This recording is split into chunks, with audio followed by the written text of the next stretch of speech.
Buenas tardes, muy buenas tardes.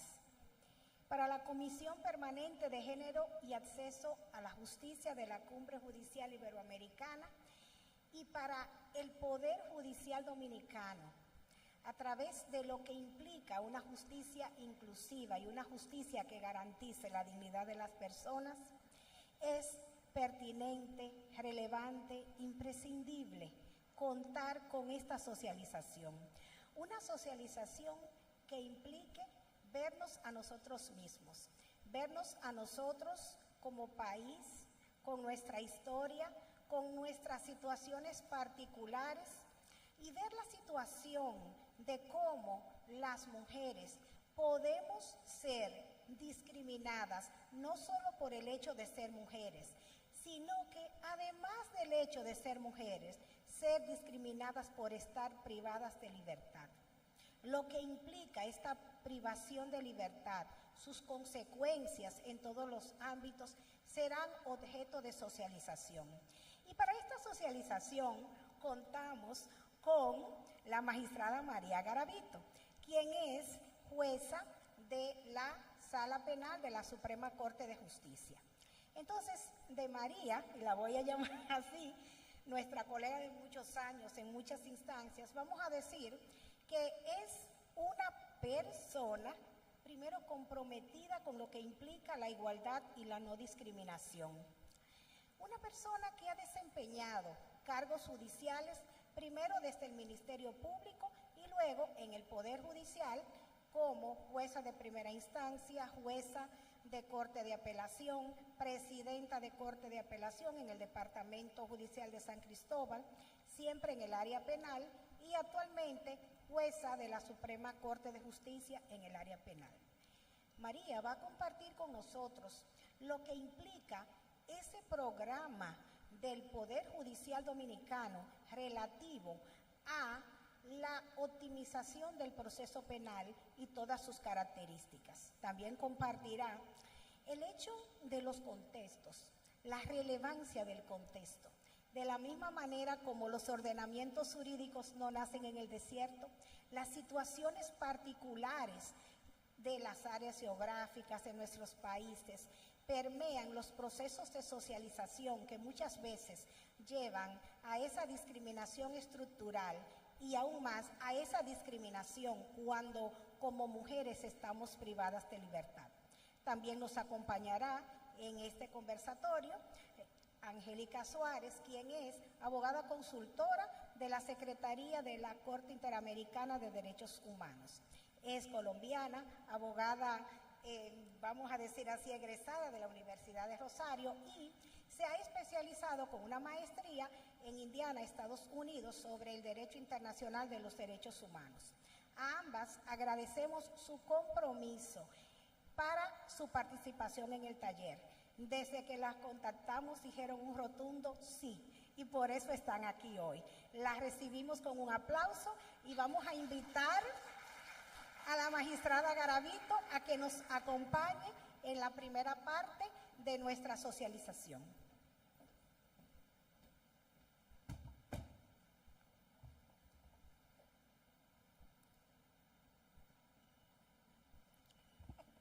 Buenas tardes.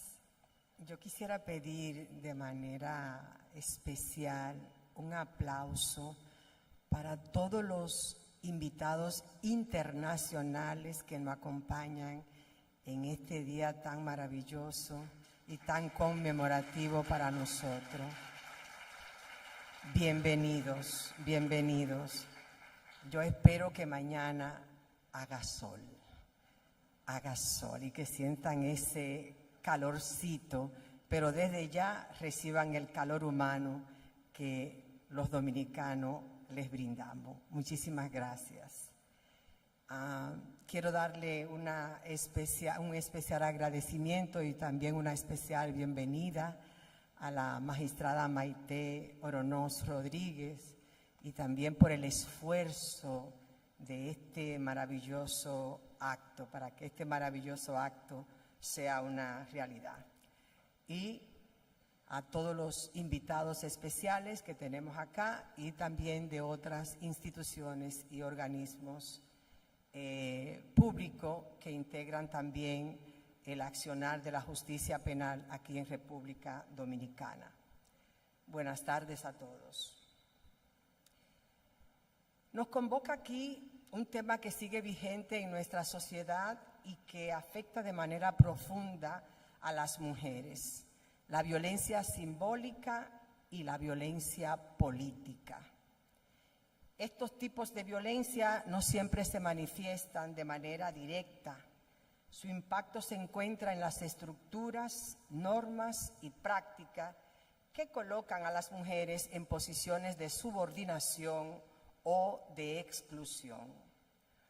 Hoy abordaremos cómo estas violencias afectan a las mujeres privadas de libertad, cuyas condiciones de reclusión reflejan limitaciones, desafíos presentes en nuestro sistema de justicia penal y cómo las vivieron las hermanas Mirabal.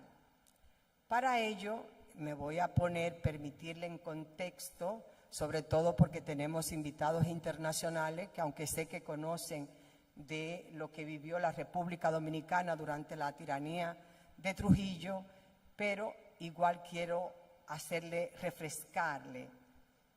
La República Dominicana, a mediados del siglo XX, estaba bajo la tiranía de Rafael Leónidas Trujillo, la que se extendió por 31 años, desde 1930 hasta su muerte en el 1961, cuando fue asesinado mediante una emboscada por un grupo de conspiradores dentro de lo que estaban los más allegados a él.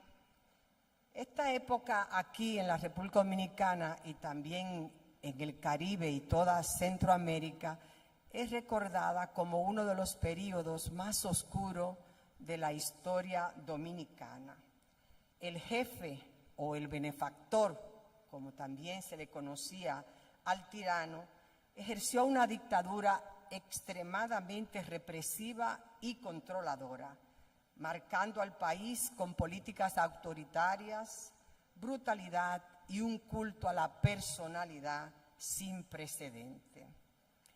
Ese régimen estuvo caracterizado por un control absoluto del Estado.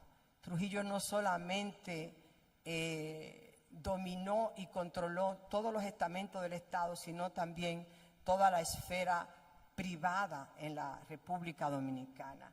La represión y la violencia era lo normal. Utilizó el asesinato, la tortura, la vigilancia, el miedo, la represión como una manera de mantener su poder. Un culto a la personalidad excesivo. Promovió la idolatría al punto de que Santo Domingo ya no se llamaba Santo Domingo, sino se llamaba la Patria Nueva, en honor a él, en honor al benefactor, la patria de benefactor. Violación a los derechos humanos. En el 1937 ocurrió aquí un incidente muy penoso y fue el genocidio de una población haitiana. A ese periodo se le conoce como la masacre del Perejil, en una locura del tirano por querer hacer una purificación racial. Escuchen esto. Control económico y un enriquecimiento personal. Hay que reconocer que el dictador dejó huellas de desarrollo económico, pero esto le costó muy caro a la República Dominicana. También una intervención extranjera y política exterior interfería en los asuntos de otros países del Caribe y Centroamérica para proteger sus intereses y neutralizar a sus opositores. Pero Trujillo, en ese mismo contexto, como la mujer, y sobre todo a partir del año 1931 y de manera más directa a partir del año 1940, le concedió a la mujer, sobre todo porque a él, por una conveniencia personal y sobre todo porque le daba al régimen un barniz de modernidad y democratización que lo equiparaba con otros países del hemisferio, y a fin de potencializar sobre todo el control sobre la mujer y obtener un reconocimiento internacional, le permitió a las mujeres el derecho de asociación, el derecho de asociarse, y surge entonces la Asociación Feminista Dominicana en 1931, la cual luchó mucho por el sufragio de la mujer dominicana, pero que terminó sucumbiendo ante el jefe. Se aprobó la ley también 390, vigente hasta el día de hoy, que le concedía a la mujer mayor de edad, casada o soltera, la plena capacidad para el ejercicio de todos los derechos y funciones civiles en iguales condiciones que el hombre. De esta ley hace mención de manera especial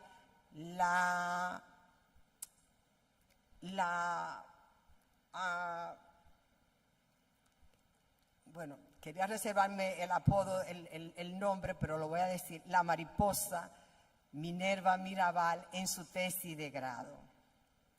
Trujillo también hizo que se modificara la Constitución en el año de 1942, sobre todo para conceder el sufragio a la mujer, quien ejerció el voto de manera contundente en el año 1942 por primera vez. Realmente este fue un hecho que da un gran paso hacia la igualdad entre el hombre y la mujer en la República Dominicana. En ese contexto crecieron y se desarrollaron las hermanas Mirabal. La violencia contra la mujer durante la dictadura de Trujillo fue brutal y sistemática. Trujillo no solo utilizó su poder para oprimir a la población en general, sino que también convirtió a las mujeres en víctima directa de su abuso. Las mujeres fueron vistas como objetos sexuales y el régimen facilitó la explotación sexual a través de prácticas como el derecho de pernada, un tipo de abuso sexual impune que Trujillo ejerció sobre las hijas y las esposas de sus colaboradores. La figura de la mujer ideal era asociada a la sumisión. Las mujeres que se oponían al régimen o que eran vistas como una amenaza eran blanco de violaciones, acosos y otras formas de violencia. La represión de la libertad de expresión y la intimidad personal era parte del control que Trujillo ejercía sobre la vida pública y privada de las mujeres a través de la violencia simbólica y de la violencia política. Otras formas de violencia también que recibían las mujeres en la época de la tiranía fue el acoso, las malas condiciones de vida, la cosificación que perpetuaba estereotipos negativos y la violencia de género. Pero como el tema se centra específicamente en la violencia simbólica y en la violencia política, ¿qué es esto de violencia simbólica? Es un concepto desarrollado cinco años aproximadamente después de la muerte de las hermanas Mirabal, pero esto no indica que ellas no vivieran la violencia simbólica. Es un concepto desarrollado por el sociólogo francés Pierre Bourdieu. Se refiere a las formas de poder que no son directamente físicas, pero que actúan a través de símbolos, discursos y prácticas cotidianas que legitiman la subordinación y dominación de ciertos grupos sociales, de manera especial las mujeres. En contextos de dictaduras, la violencia simbólica se manifiesta mediante la propaganda y la censura y la estigmatización de quienes se oponían al régimen. De su parte, la violencia política, y quiero centrarla más en la época de las hermanas Mirabal, porque gracias a Dios, hoy en día en la República Dominicana no existe realmente la violencia política en la forma en que la vivieron las hermanas Mirabal. Hoy tenemos ya otra versión de la violencia política. Esta implica el uso del poder del Estado y sus instituciones para reprimir y silenciar a aquellos que representan una amenaza para la estabilidad del régimen, siendo frecuentemente encarceladas, torturadas o asesinadas por razones puramente políticas.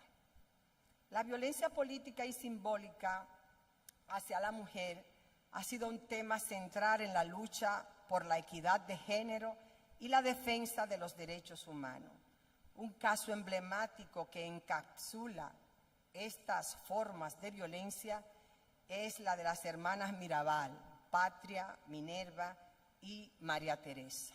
Pero ¿quiénes eran las hermanas Mirabal? Aida Patricia Mercedes Mirabal Reyes de González, quien se casó a la edad de 17 años con el señor Pedro Antonio González, también antitrujillista, y con quien tuvo 3 hijos, se graduó de dactilógrafa. Y Aida sufrió, creo que fue la que más sufrió en el caso de la pérdida de sus bienes y la destrucción de su casa, enfrentando la confiscación de todos sus bienes y la destrucción de su hogar. O sea, lo perdió todo, le quitaron todo a ella y a su esposo. María Argentina Minerva Mirabal Reyes de Tavares, popularmente conocida como Minerva, la mariposa. Destacó por su inteligencia y su rebeldía. Se graduó de doctora en Derecho y participó activamente en el movimiento revolucionario 14 de junio. Se casó con Manolo Tavares. De esa unión nacieron 2 hijos, que no sé si podrán conocerlo mañana porque creo que están hoy en la ONU recibiendo también un reconocimiento de sus padres. Fue una mujer excepcional que se destacó en todas las actividades en las que participó, sobresaliendo por su entusiasmo, su carisma y su firme militancia antitrujillista, así como por su amor a la libertad, su valentía y su indignación ante la situación imperante. A ella se le conocen con el nombre de la mariposa porque con este nombre era que participaban en las actividades clandestinas en contra del régimen. Antonia María Teresa Mirabal Reyes Guzmán, quien falleció a la edad de 25 años. Se graduó de agrimensora y destacó sobre todo por lo buena estudiante que era en matemática. Se casó con el también revolucionario ingeniero Leandro Guzmán. De esta unión nació su única hija, a quien no vio crecer, Jacqueline. María Teresa admiraba enormemente a su hermana Minerva y como ella se involucró en las actividades políticas, fue detenida y liberada varias veces antes de su asesinato. El encarcelamiento de las hermanas Mirabal, ¿cómo sintieron esa violencia política, esa violencia simbólica las hermanas? Las dificultades con la dictadura iniciaron a partir del año 1949, cuando Minerva rechazó de forma enérgica y categórica al tirano. A esto se le sumó su incipiente activismo político y social y sus ansias de libertad. El encarcelamiento de las hermanas Mirabal es un reflejo de la realidad que enfrentan muchas mujeres en el contexto de regímenes opresivos. Fueron arrestadas por motivos políticos, para perpetuar su marginación, para controlar su resistencia, y la situación en ese contexto de las mujeres encarceladas no solamente era motivo de vejámenes físicos que lo sufrieron ellas, sino también psicológico, y además una desvalorización de sus derechos humanos, sus luchas y sus demandas de justicia. Su condición de mujeres privadas de libertad reflejó además un sistema judicial que era utilizado como un mecanismo de control político y social para suprimir la disidencia. El caso de las hermanas Mirabal ilustra cómo las mujeres, incluso en condiciones de violencia simbólica y política, pueden resistir y transformar sus luchas en un legado poderoso para la justicia social y de género. ¿Cómo murieron las hermanas?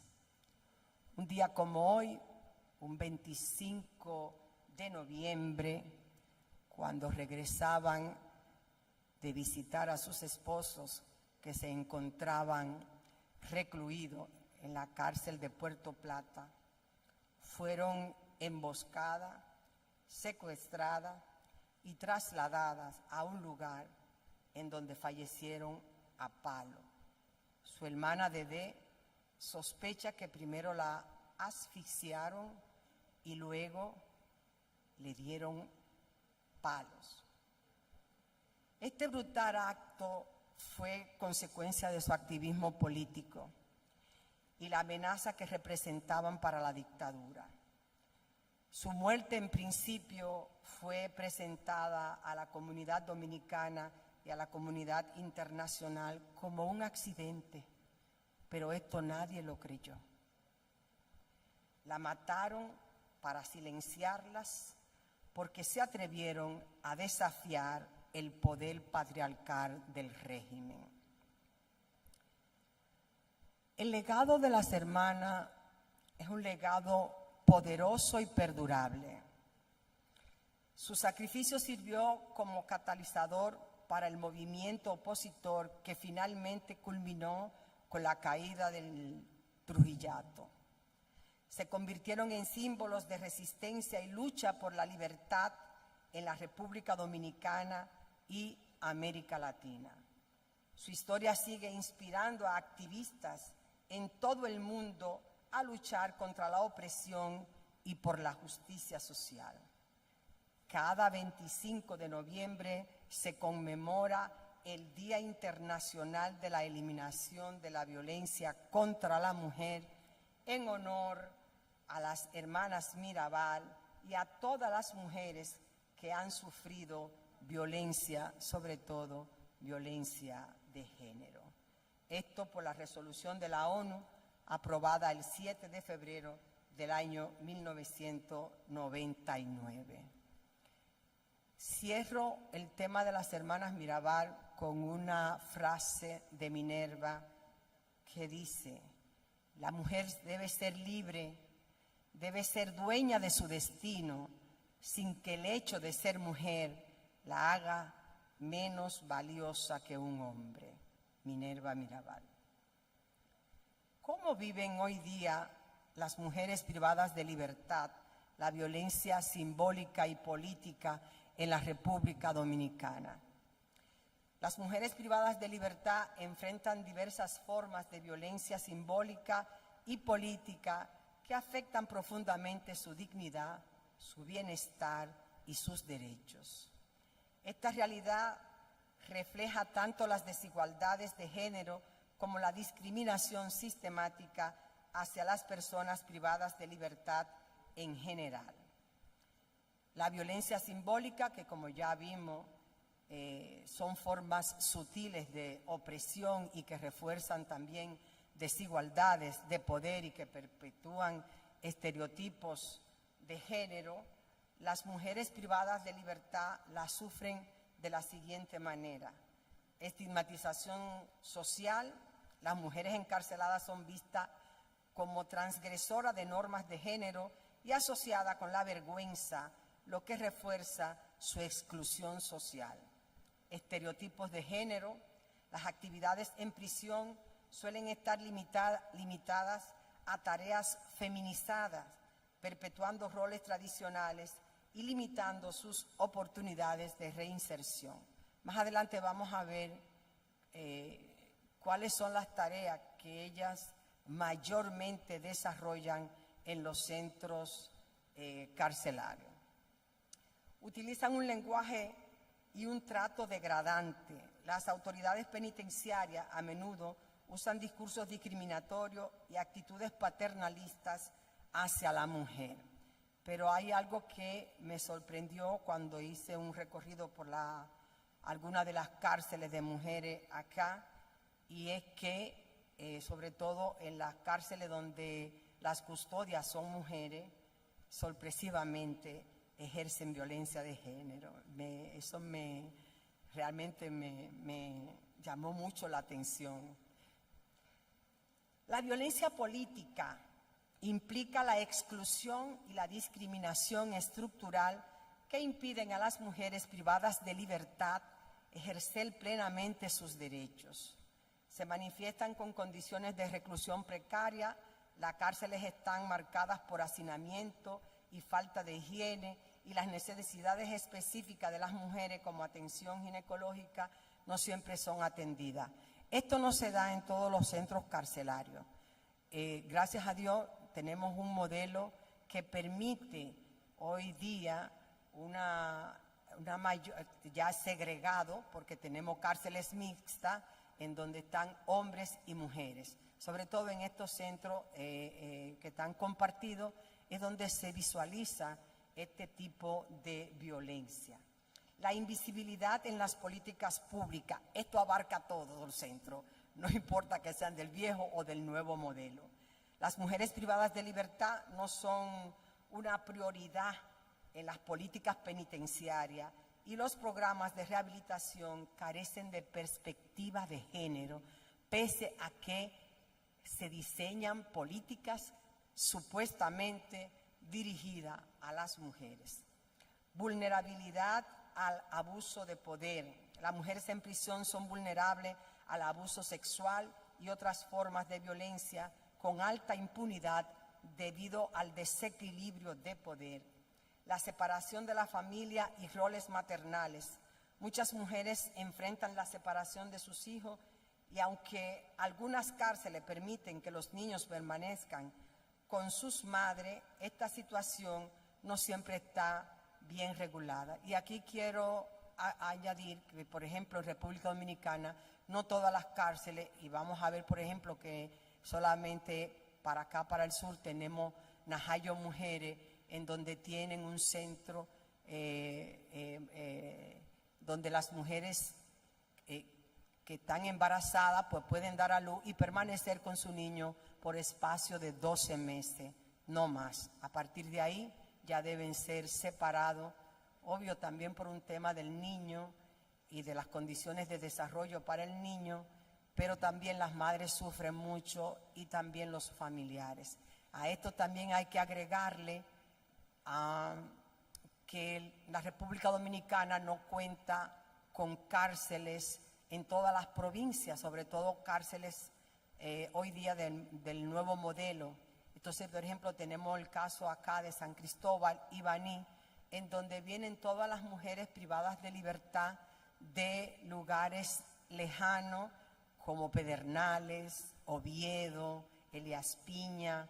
Entonces a sus familiares se les dificulta mucho venir a visitarla, lo que le provoca a ella un estado de abandono, de desolación y realmente de mucho sufrimiento, porque no pueden ver a sus familiares, y sus familiares también con deseo de verla, pero por temas económicos a veces no tienen esa facilidad.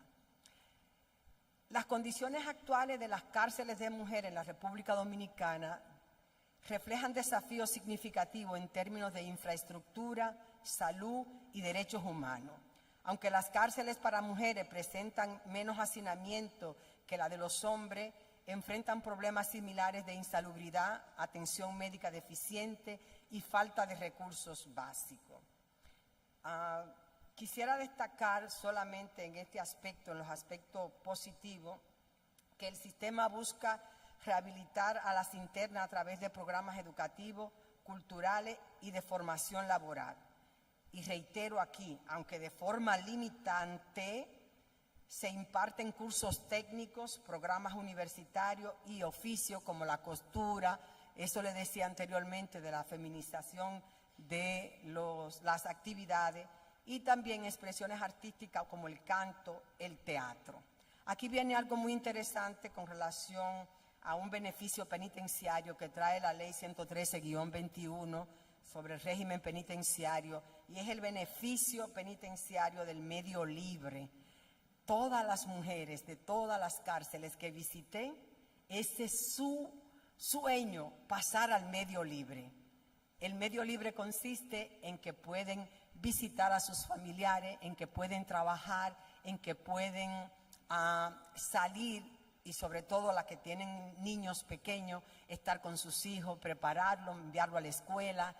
Y esa es la ilusión de todas, pasar al medio libre, y cómo se empeñan en portarse bien, porque la conducta define si pasan o no pasan al medio libre. Esto refleja, obviamente, una baja tasa en la reincidencia, sobre todo en los nuevos modelos. La reincidencia se ha reducido a un 2.7, que es la cifra más baja de la región. De forma específica, también la ley trae otros beneficios como la segregación de las mujeres, es decir, formalmente las cárceles mixtas no deben existir. El servicio de obstetricia y pediatría y la custodia de los hijos por más de 12 meses. Otro aspecto positivo también son los programas de salud, la sensibilización de género, gracias a Dios, porque es muy importante, porque todavía estamos viviendo esa situación. Y la asistencia legal. Aquí tenemos dos tipos de asistencia legal.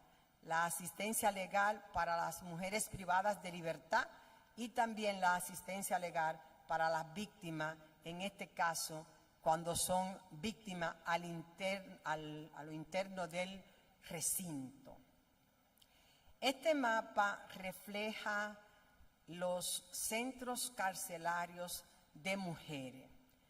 Aquí tenemos aproximadamente 9 centros de reclusión de mujeres. Esos centros están divididos en los recintos del nuevo modelo y los recintos del modelo tradicional. En el modelo tradicional tenemos una cantidad de 166 mujeres, y en el modelo de corrección tenemos 486, para un total de 652 internas, que representa el 2.57% de la población general penitenciaria. Quiero destacar que es la tasa más baja prácticamente en casi toda Centroamérica y Latinoamérica. Realmente las dominicanas como que delinquimos muy poco, muy poco. Las mujeres privadas de libertad, según esta cifra sobre la cantidad de mujeres privadas de libertad para el año 2023, hubo un incremento de un 1.4% en relación al 2022, y ya para el año 2024 hubo una reducción de 1.7% respecto al 2023. Es decir, que volvemos a descender en el tema de la criminalidad. Tenemos algunos desafíos, a pesar de los avances en algunos centros como Najayo Mujeres, pero eso persisten todavía desafíos estructurales y administrativos del sistema penitenciario. Sobre todo, para mejorar las condiciones de manera sostenible se necesitan obviamente más recursos, una implementación más uniforme del nuevo modelo en todo el sistema carcelario, incrementar el presupuesto para mejorar la infraestructura, implementar programas de salud efectivos con atención psiquiátrica y acceso a medicamentos esenciales. Ese tema de la salud mental a lo interno de los centros es un tema sumamente complicado, sobre todo porque las internas en su mayoría son abandonadas por sus familiares. Y entonces el Estado tiene que prácticamente asumir toda la carga y los centros realmente no están diseñados para mantener a las personas con problemas mentales en los centros carcelarios. Asegurar la adecuada separación entre los recintos de hombres y mujeres en cárceles mixtas y fomentar más la educación universitaria a través de becas o subvenciones a fin de potencializar la autonomía de la mujer. Generalmente lo que aprenden en los centros carcelarios, reitero, es hacer manualidades. Y me topecé con el caso de 2 jóvenes que están estudiando en la universidad, solamente 2 de una población en esa cárcel de manera específica de 58 mujeres, 2.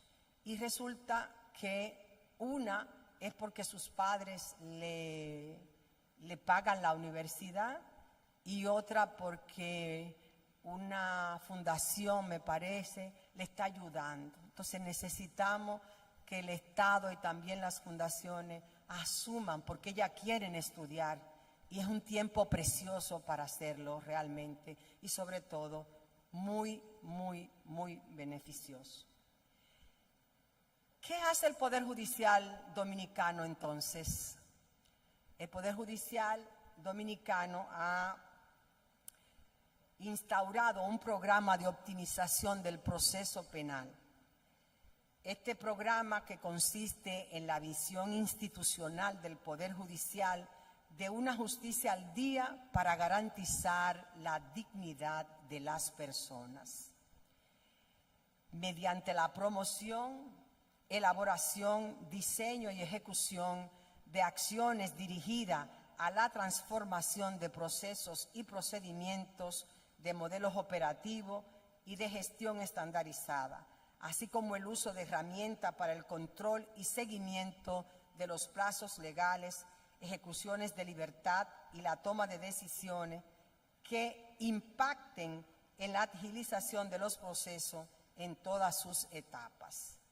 Tenemos el modelo operativo de tribunales, el sistema de gestión de casos, el modelo operativo de tribunales, que es un sistema que organiza y estandariza los procesos operativos penales para garantizar eficiencia, calidad y cumplimiento de la norma, y el sistema de gestión de casos, que es una herramienta que permite optimizar los procesos de los tribunales del Poder Judicial.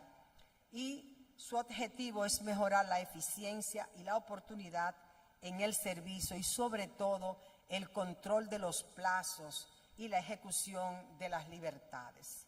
El programa tiene como objetivo la implementación del proceso y procedimientos estandarizados, articulación e interoperabilidad entre los actores del sistema de justicia penal, dar respuesta a las personas usuarias en tiempo oportuno y el control de calidad y transparencia de las informaciones con acceso a consulta en línea al alcance de la ciudadanía.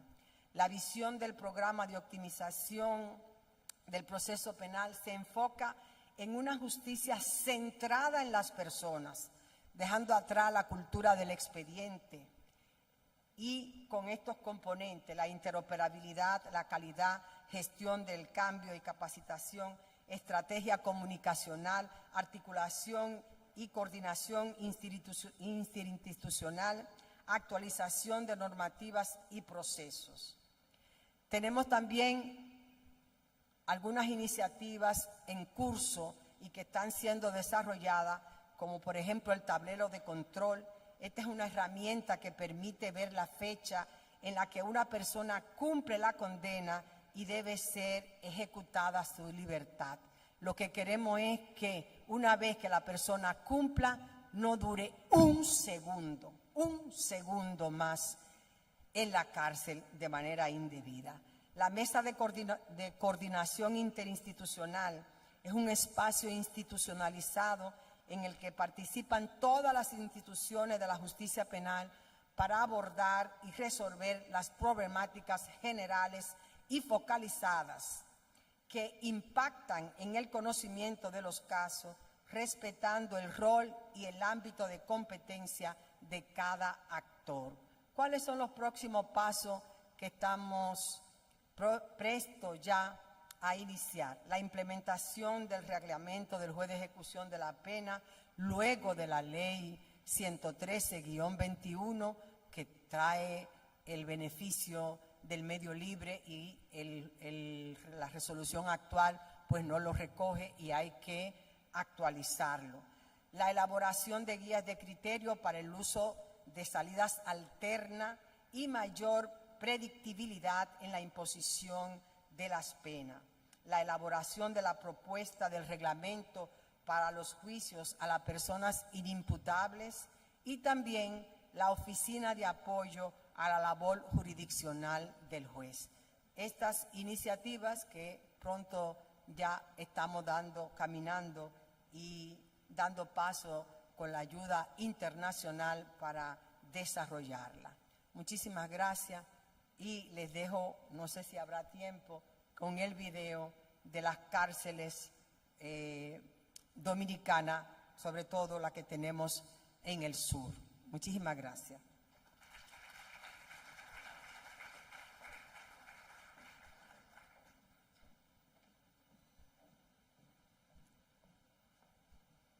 María nos habla acerca de las personas y específicamente de las mujeres privadas de libertad. Y en este momento, la Comisión Permanente de Género y Acceso a la Justicia quiere hacer un llamado y un reconocimiento a la vez. Si miramos nuestras agendas, el programa de esta actividad, veremos a una persona integrada a este panel. Es Tomasina de la Cruz, Cinita. También aquí hay personas que tenemos una tarea para mañana, y esa tarea es la lectura de En tiempo de las mariposas. Esa obra que desde el inicio de la actividad del día de hoy hemos reiterado. Entonces, Tomasina de la Cruz, y la vemos en el programa, es una activista, es la persona que primero engendra en Minerva lo que implica el cuestionamiento social, el cuestionamiento a la realidad y el descubrimiento de esa violencia política y simbólica de que nos habla la magistrada Garavito. Además, es importante saber que Tomasina Cabral, Cinita, es la primera mujer que fue recluida por motivos políticos. Es la primera mujer que fue torturada, sobreviviente del momento de esa cruel dictadura, condenada a 30 años de prisión.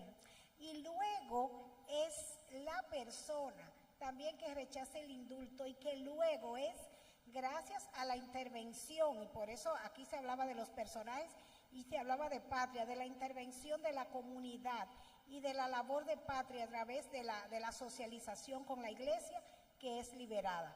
En este momento, la Comisión Permanente de Género y Acceso a la Justicia pide un aplauso para Cinita, para la ingeniera arquitecta Tomasina de la Cruz, que por motivos de salud no puede estar presente, pero que ha estado presente ella y su hija a través de todo lo que ha implicado la planificación de esta actividad. Tomasina de la Cruz es un ejemplo a seguir, no solo para las mujeres dominicanas, sino para las mujeres del mundo, porque arriesgó, y hoy hablaban de que las mujeres, y cuando hablaban de las mujeres migrantes, de que implicaba el arriesgar su vida de manera permanente. Las hermanas Mirabal y Tomasina de la Cruz arriesgaron su vida de manera permanente. Este espacio nos permite hacer ese reconocimiento. Bueno, pues en este momento Además tenemos, y como cierre de esta parte del conversatorio, del espacio dedicado a las mujeres privadas de libertad, reiteramos la presencia de Angélica Suárez, abogada, consultora de la Corte Interamericana de Derechos Humanos. Desde su experiencia nos va a contar, va a socializar respecto a la visión macro. Hemos visto una visión regional, una visión local, ahora veremos una visión macro sobre qué directrices precisa la Corte Interamericana de Derechos Humanos respecto a las mujeres vulneradas por el hecho de ser mujeres y por el hecho de estar privadas de libertad. ¿Cuáles directrices? ¿Qué sucede? ¿Y qué sucede con las mujeres, con sus familias, con sus hijos, con su situación particular, con sus expectativas de vida y con su proyecto futuro de vida? Recibimos a Angélica. Bienvenida.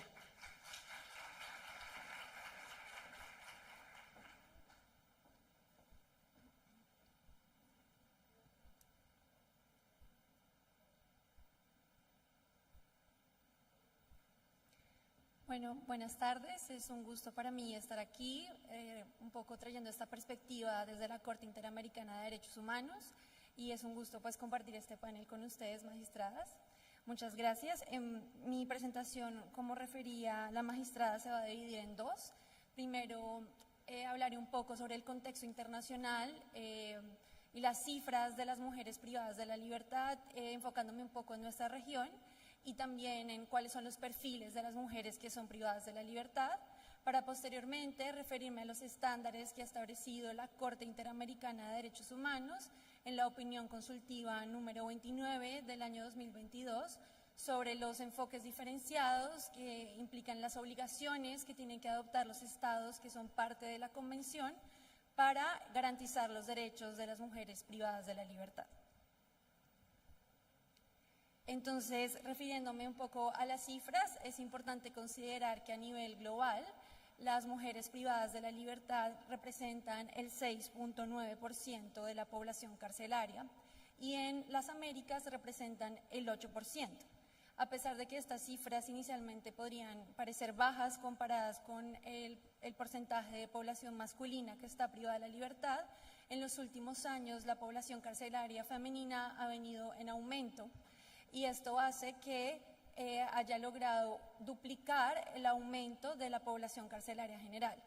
Desafortunadamente, este aumento no está relacionado con el aumento de la población en general, sino con la falta de una perspectiva de género en las políticas criminales.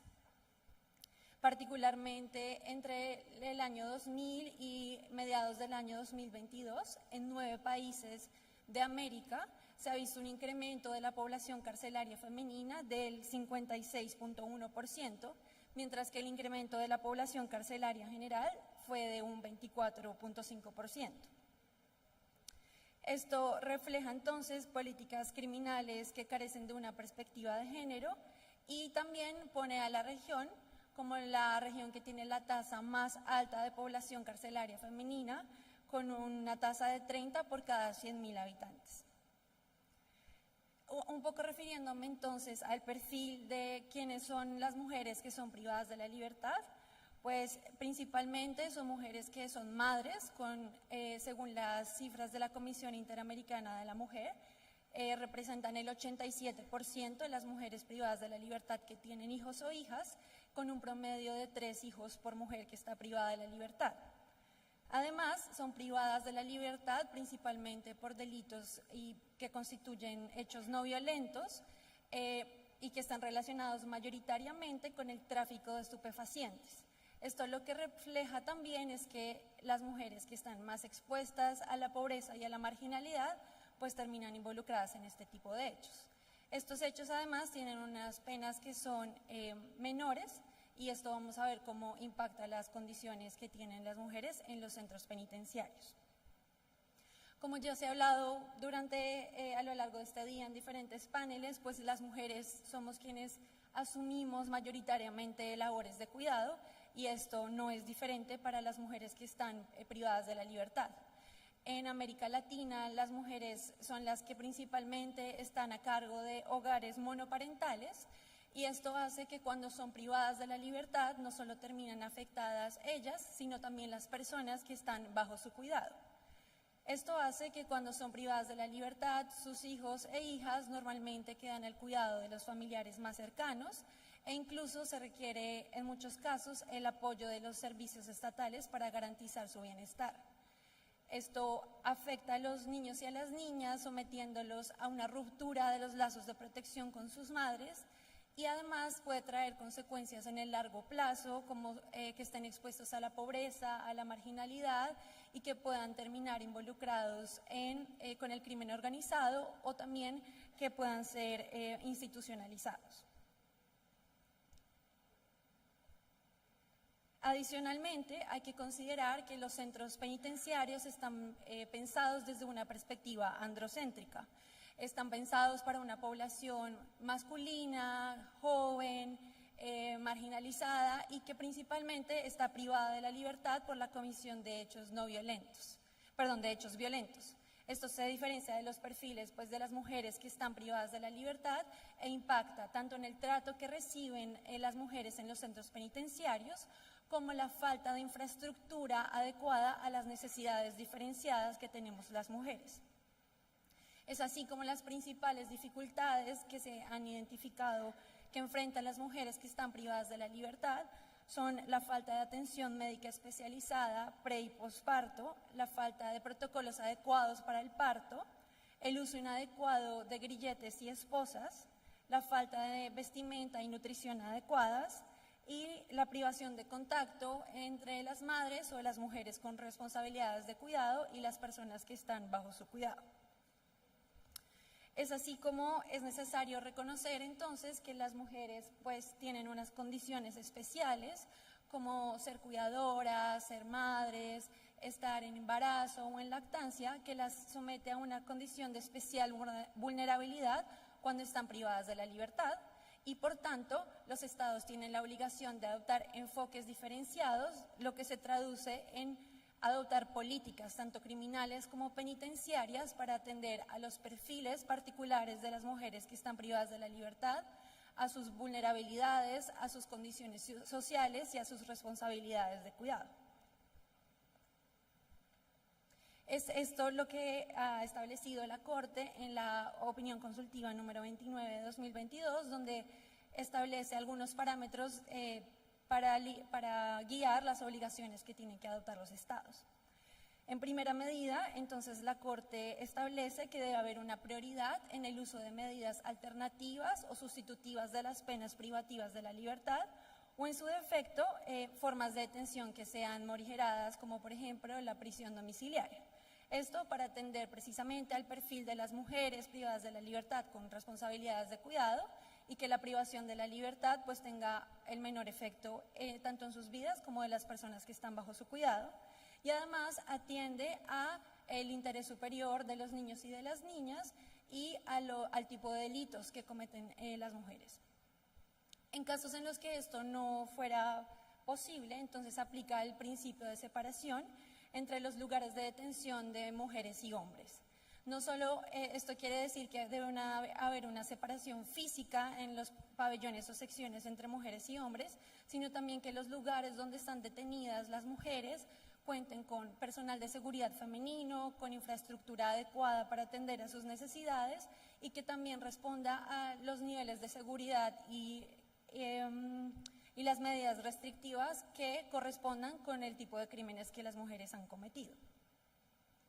Además, los estados tienen la obligación de garantizar el acceso a la salud sexual y reproductiva sin discriminación. Esto implica que cuando las mujeres son privadas de la libertad, deben ser objeto de un reconocimiento médico, donde se identifique, por un lado, si han sido víctimas de violencia sexual, y por otro lado, el tipo de necesidades de salud sexual y reproductiva que tengan, de manera tal que el Estado pueda adoptar las medidas necesarias para garantizar estos derechos. Asimismo, el Estado tiene la obligación de dar información y prestar atención a las mujeres en relación con servicios preventivos que están relacionados con su salud sexual, también con la planificación y la provisión de métodos anticonceptivos, información y tratamiento de infecciones de transmisión sexual, y en el caso de personas que se encuentren en embarazo tienen derecho tanto a información como a atención respecto del estado de salud de la embarazada y el estado de salud del feto. Además, los estados tienen la obligación de garantizar los vínculos entre las madres y las personas que están bajo su cuidado. Esto quiere decir nuevamente que en el caso de niños y niñas lactantes se debe hacer un énfasis en reemplazar la privación de la libertad con medidas alternativas o sustitutivas de la pena o con medidas morigeradas para que se pueda dar la lactancia, teniendo en cuenta la importancia del contacto materno-filial y la importancia de la lactancia para el desarrollo adecuado de los niños y de las niñas. En caso de que esto no sea posible, los niños y niñas lactantes deben permanecer alojados con sus madres en los centros de detención, pero siempre debe haber facilidades separadas y adecuadas para las necesidades de ambos. Y solo si nada de lo anterior es posible y como medida totalmente excepcional, el Estado tiene que adoptar medidas para que se garantice el cuidado alternativo de los niños, pero esto tiene que ir a la vez con acciones dirigidas a garantizar el vínculo materno-filial. Esto implica un régimen de visitas en condiciones adecuadas que permita generar este vínculo, mantenerlo, e incluso implica que las visitas puedan hacerse fuera del centro penitenciario. Además, y en general para todas las mujeres privadas de la libertad que tienen responsabilidades de cuidado, tiene que haber un régimen de visitas periódicas que también tenga condiciones apropiadas para mantener los vínculos. En el caso de mujeres que sean extranjeras y se encuentren privadas de la libertad y tengan estas responsabilidades de cuidado, y esperando que haya acuerdos bilaterales para que esto suceda, las mujeres deben ser trasladadas lo más pronto posible a sus países de origen donde se encuentren sus familias. Sin embargo, mientras se hacen los acuerdos que sean pertinentes, la Corte ha establecido que los estados deben proveer otro tipo de medidas como las videoconferencias y la comunicación constante para mantener el vínculo de las madres con sus hijos. Asimismo, es importante resaltar que las mujeres deben estar privadas en centros penitenciarios que queden cerca de los lugares de residencia de sus hijos, porque si no se hace inviable esta obligación de mantener los vínculos. Además, según la Corte ha establecido, hay una obligación de evitar, prohibir totalmente que se usen grilletes o esposas durante el parto, durante el embarazo y en los momentos inmediatamente posteriores al parto por los efectos graves que esto puede tener para la salud mental de las mujeres. Y también hay una prohibición de imponer sanciones disciplinarias que impiden el contacto materno-filial. Igualmente, en este sentido, están prohibidas las medidas que busquen el aislamiento de las mujeres que tienen responsabilidades de cuidado, porque esto impediría totalmente el contacto con las personas que están bajo su cuidado. También hay obligaciones en cuanto a la alimentación y el acceso a la salud. En cuanto a la alimentación, la Corte ha establecido que deben formularse planes alimenticios que se ajusten a las necesidades de cada etapa, ya sea el embarazo, el posparto y la lactancia. Y deben también los estados garantizar el acceso a la salud en condiciones equivalentes a las que cuentan las mujeres que no están privadas de la libertad, lo que incluye también el acceso a la salud mental. Además, ya hablando de la situación de mujeres que están embarazadas y tienen el parto mientras están detenidas, la Corte ha establecido que se deben promover que los partos se hagan fuera de los centros penitenciarios y solo de manera excepcional, cuando esto no sea posible, el Estado deberá proveer las condiciones y el personal médico adecuado para que el parto se haga en condiciones dignas dentro del centro penitenciario.